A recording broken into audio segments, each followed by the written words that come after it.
Pessoal, eu tenho uma tarefa muito inglória aqui nesse vídeo, mas daria o meu melhor, faria o melhor possível, tá? Tentar explicar para quem não é daqui, para quem não conhece o Rio de Janeiro, o quão deprimente é viver por aqui esses dias, depois desse processo de decadência que não aconteceu ali de uma hora para outra não, tá? É uma coisa que vem acontecendo aqui há 2 décadas. É muito tempo que o Rio de Janeiro, a cidade, né, o município do Rio de Janeiro, não tem um prefeito de direita. Governador, tem gente que diz que o Cláudio Castro é de direita, mas não é, gente, não é. É da turma do Pezão, né? Enfim, cidadão está abandonado. Quem acompanha as notícias aí sabe que Copacabana, você ir até lá e não ser assaltado é exceção. Bobear, você pode ser assassinado, como foi aquele turista que veio assistir a um show da Taylor Swift. E aí o que aconteceu? Algumas pessoas, né, resolveram reativar um movimento que a gente tinha aqui nas décadas de 1990, 1980, né, que é se juntar e fazer o que a polícia não faz.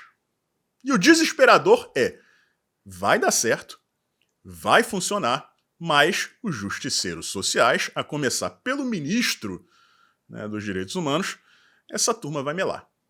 E o cidadão vai continuar indefeso. Tá? Esse é o nosso tema principal de hoje e é muito interessante porque eu vou trazer umas notícias aqui para vocês, a gente vai costurar tudo, e aí vocês vão perceber que enquanto a gente não tiver um prefeito, um governador e um presidente, os três, né, uma tríade ali que tem a mesma mentalidade, tem os mesmos objetivos, vai ser difícil de tirar o Rio desse buraco aí, tá?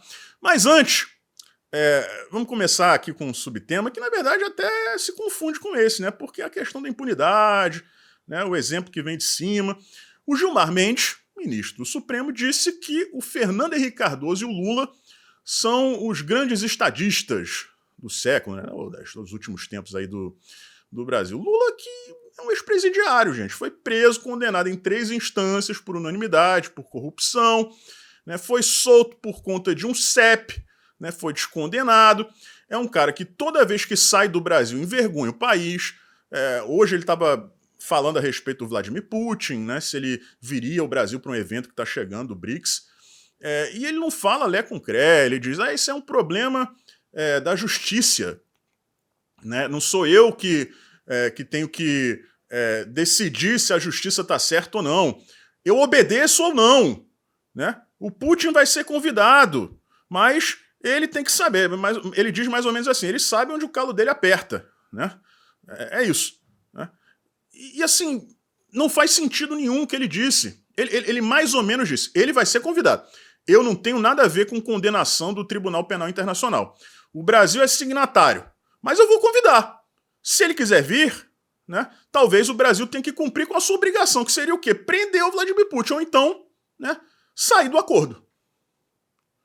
Assim, aí o Gilmar Mendes vai lá e diz que o cara é um dos maiores estadistas da história do século do Brasil. E aí a gente percebe que até a premissa já está errada, porque o Gilmar Mendes não deveria falar sobre isso, gente. Os ministros do nosso Supremo, eles não é que eles não conheçam seus lugares, eles conhecem muito bem, mas eles gostam, né, dessa fama. Até antes do Mensalão, eles eram quase que anônimos. Chega o Mensalão, que foi um julgamento midiático, a coisa muda de figura. Todo mundo passou a conhecer o Joaquim Barbosa, o Gilmar Mendes, né, e o resto lá que estava, o Celso de Mello, o Marco Antônio de Mello. Né? E aí virou esse negócio, eles viraram divas, né? Viraram popstars e tal. E aí o Gilmar Mendes acha normal ligar para o senador, como estão acusando ele de fazer, para influenciar a decisão dele, se vai votar a favor ou contra a indicação do Flávio Dino, ficar dando pitaca a respeito de política externa do Brasil. Isso não é normal. Isso não é normal, mas a imprensa brasileira normaliza tudo, trata tudo isso como se fosse a coisa mais normal do mundo. Então, é isso, é o exemplo vendo de cima e acaba gerando, né? Efeito cascata aí até chegar no tema principal que a gente vai tratar hoje, né? Mourão, falando a respeito do Flávio Dino, ele disse que ele e o Dino estão em lados opostos, mas operam com cordialidade. Realmente é um melancia clássico. Se existe um culpado dentro das Forças Armadas por tudo que está acontecendo aqui no Brasil, podem ter certeza que um fortíssimo candidato é o senhor Hamilton Mourão, ex-presidente da República, aquele da democracia pujante, porque é muito positivismo para uma pessoa só. Esse é o tipo de coisa que você não fala. É claro que o Flávio Dino vai ser um cara cordial com ele. Por quê? Porque o comunista, melhor do que ninguém, entende o seu inimigo. Entende muito bem, sabe o risco que ele traz. Flávio Dino olha para o Mourão e pensa, pô, isso aí é a oposição dos sonhos. Quisera eu que todo mundo da oposição fosse que nem o Mourão. Então é claro que ele vai ser cordial com o Mourão. E também não faz sentido dois senadores ficarem se engalfiando dentro do Senado. Mas por mais que isso seja verdade, ele não pode falar isso. Não pode. Agora é um melancia. É um positivista, um melancia, né, da democracia pujante. Agora vamos lá, pessoal. Vamos chegar aqui ao nosso tema principal aos poucos. Primeiro eu queria que vocês vissem essa notícia aí, tá? Um tio e um avô violentaram sexualmente várias crianças da própria família. Tá? A mãe ficou sabendo 2 anos atrás e não fez nada. Quando o pai ficou sabendo de 2 das crianças, foi a polícia, né? Fez a denúncia e tal. E esses dois monstros foram presos.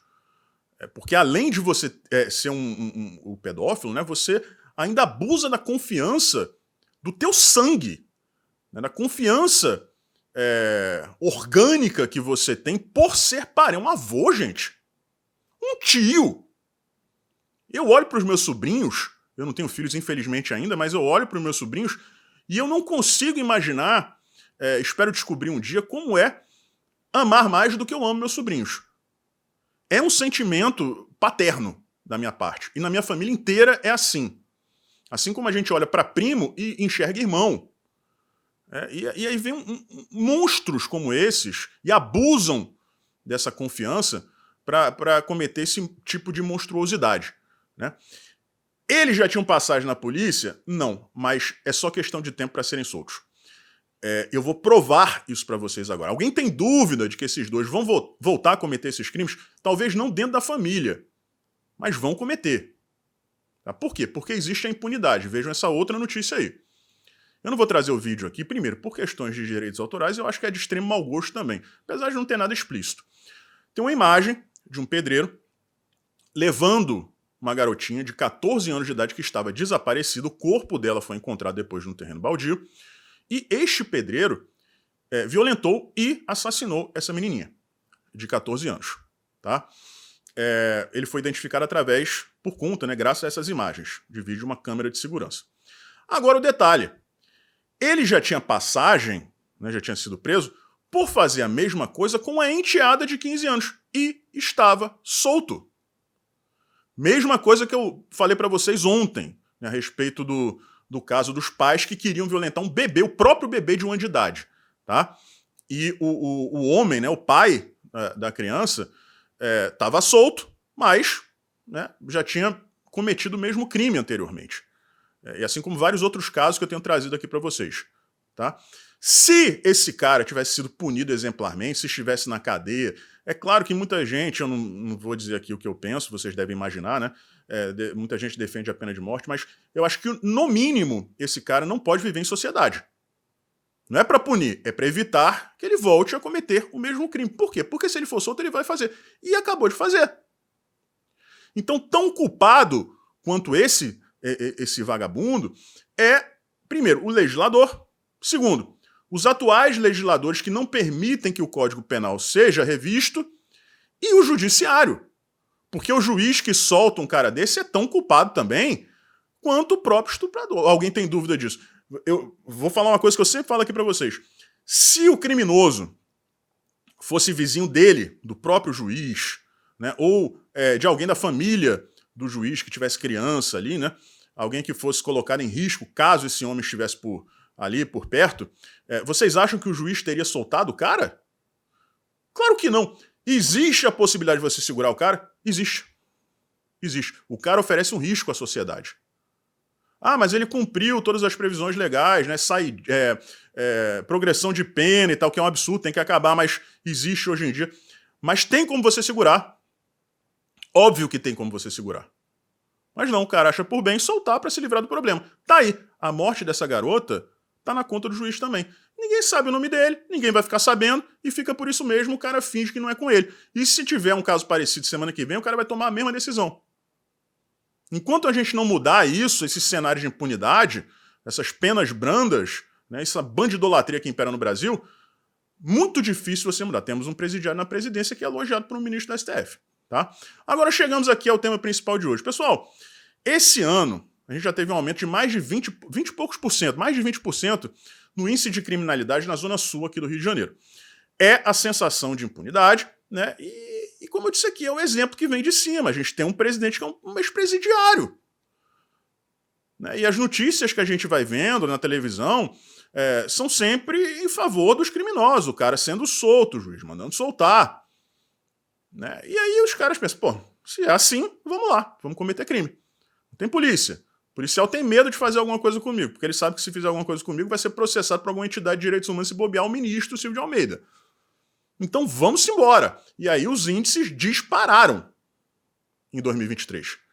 Né? Copacabana é um inferno hoje em dia. É um verdadeiro inferno. Você é uma pessoa de idade, minha mãe estava aqui me visitando, minha mãe não mora no Brasil, estava aqui até poucos dias atrás, e eu implorava para ela, não vá sozinha a Copacabana. Graças a Deus, ela ouviu, e não foi em nenhum momento. Porque não dá. É muito arriscado. Ser assaltado em Copacabana hoje em dia é a regra.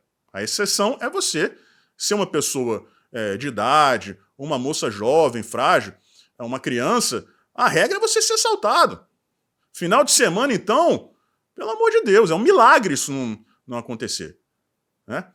Como a segurança pública no Rio de Janeiro é a pior que eu já vi na minha vida, e eu não estou criticando aqui a PM em si, porque, como eu disse, os policiais trabalham com medo. Eu converso com vários policiais militares aqui e é um problema seríssimo.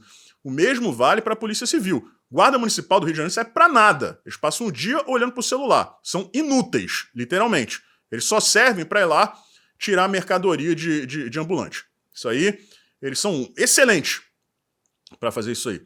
Né? E aí, pessoal, entra em campo o justiceiro. Não o justiceiro social, mas a pessoa que vai fazer justiça com as próprias mãos, para proteger essa sociedade que não é protegida pelo Estado. Nos anos 1980, 1990, a galera do jiu-jitsu, né, se juntava, ia pra rua e descia o cacete na galera, nos criminosos ali. Na praia, né, fazia o arrastão reverso, né? Saíam caminhando ali pela praia, Leme, Copacabana, até chegar ao Arpoador, depois um pouquinho do Arpoador, Ipanema, Leblon, e não tinha arrastão. Não tinha arrastão do mal, ou do bem, né, como a esquerda gosta de dizer. Né? Então, dava uma sensação de segurança. Né? É a mesma coisa na época do regime militar. O cara fala, pô, regime militar, isso e aquilo. Bem, se você não fizesse nada de errado, nada aconteceria com você. Tá? Basicamente é isso aí. Agora, obviamente outras pessoas, né, talvez tenha algum veterano daquela época aí, voltaram a fazer a mesma coisa noite passada. E vocês podem ter certeza, esses vagabundos têm 1 milhão de vezes mais medo da turma do jiu-jitsu, da turma da luta livre aqui do Rio de Janeiro, já que não tem mais rixa hoje em dia, acredito, do que da polícia. Então essa turma está se juntando, tem soco inglês, tem, como diz a matéria, tem máscara, né, para não ser identificado, infelizmente tem que ser assim, e eles vão fazer esse patrulhamento. E as ruas vão ficar mais seguras sim. Não tô defendendo ninguém aqui não, ô censor, eu tô só dando me limitando aqui a fatos, né? Fatos aí que não tem como você... são irrefutáveis. E aí, pessoal, a partir do momento que a coisa fica mais segura, vai ter gente aí sim, o justiceiro social, arrancando a cueca pela cabeça. A começar, vocês podem me cobrar, pelo ministro dos Direitos Humanos, que não se importa com os assaltos sofridos pelos cidadãos aqui do Rio de Janeiro. Mas a partir do momento que essas pessoas começarem a correr atrás das vítimas da sociedade, dos tomadores de cerveja, ele vai ficar transtornado e ele vai agir. Ele vai exigir medidas. E aí vai ser mais uma vez o Estado deixando a população a descoberto. É um ciclo vicioso, pessoal, que dói demais para quem é do Rio de Janeiro. Porque eu vivi uma época em que você andava onde você quisesse, pelo menos na Zona Sul, que era onde eu andava quando eu era mais jovem, sem risco nenhum. Pode ter um maluco? Pode ter maluco em qualquer lugar. Até em Zurique, na Suíça. Na década de 1960, até. Mas, né, neste caso, naquela época, né, a regra era ser seguro em qualquer lugar. Podia ter um assalto à mão armada, num sinal, não sei aonde? Podia. Eu tenho um primo que já foi assaltado em 1990 e pouquinho, dentro de um carro. Mas era raro. Hoje em dia, é a regra. E você vai acompanhando esse processo, né, a decadência bem diante dos seus olhos. E não é só isso, não. É educação também. É você estar andando na rua e ver o cara pegando a guimba de cigarro, tacando no chão, como se fosse obrigação do lixeiro ficar catando sujeira dos outros. Você vê as pessoas saindo da praia tacando cerveja no chão. É o cara que está dirigindo o carro e não saber ligar uma seta para dobrar. Ou então andar devagar na faixa da direita. O Rio de Janeiro é uma selva habitada por animais. E antes que alguém diga alguma coisa, não tem nada a ver com classe social ou cor de pele, não. Isso vale para todo mundo. Desde a pessoa mais pobre, mais humilde que vive na comunidade, até pessoas riquíssimas que moram no Leblon. São pessoas, por exemplo, que abastecem o tráfico como consumindo. Não existe maior concentração de maconheiro no Brasil do que em Ipanema e no Leblon. Essas pessoas são tão culpadas quanto o cara que vende na favela. Só tem um jeito de corrigir essa cidade. Tem um prefeito linha dura, um governador linha dura e um presidente linha dura. Contando, né, que o STF não atrapalhe como o Fachin atrapalhou durante a pandemia, impedindo que a polícia subisse o morro. Então isso é desesperador. Eu fiz enquete nas redes sociais perguntando, pessoal, eu quero um lugar, uma roça para me mudar, de preferência no sul, onde seja mais frio, que eu não gosto de calor. Né?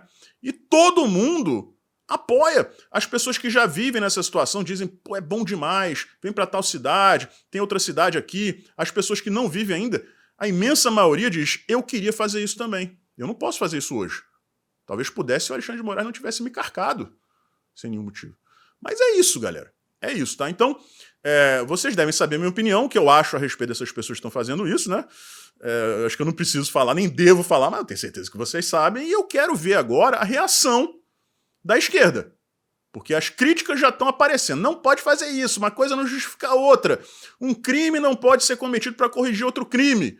Né? E aí a gente vive nesse país maluco em que, por exemplo, a filha do Oswaldo Eustáquio, que eu não conheço, nunca troquei palavra com o Oswaldo Eustáquio, que é um foragido, né, acusado de fazer uma coisa que não existe previsão legal para isso, para esse crime, mas o cara tá lá, fugiu do Brasil, não sei se ele tá no Paraguai, nos Estados Unidos, não sei onde ele tá, e a filhinha dele, menor de idade, teve sua terceira conta bancária bloqueada por conta disso. A garota nunca deve ter roubado uma jujuba na vida. Mas ela não pode abrir uma conta bancária para comprar um lanche para os irmãos mais novos. Enquanto isso, os amiguinhos do Silvio de Almeida podem tocar o terror em Copacabana e se você tentar encostar o dedo neles, vai ter uma confusão aqui que vocês vão ver. E aí eu tô curioso para saber como é que vai ser a reação da sociedade. Espero que vocês estejam preparados para defender o certo. Que é o quê? Gente boa tem que ter liberdade. Vagabundo tem que ficar preso. Um forte abraço, a gente se vê por aí.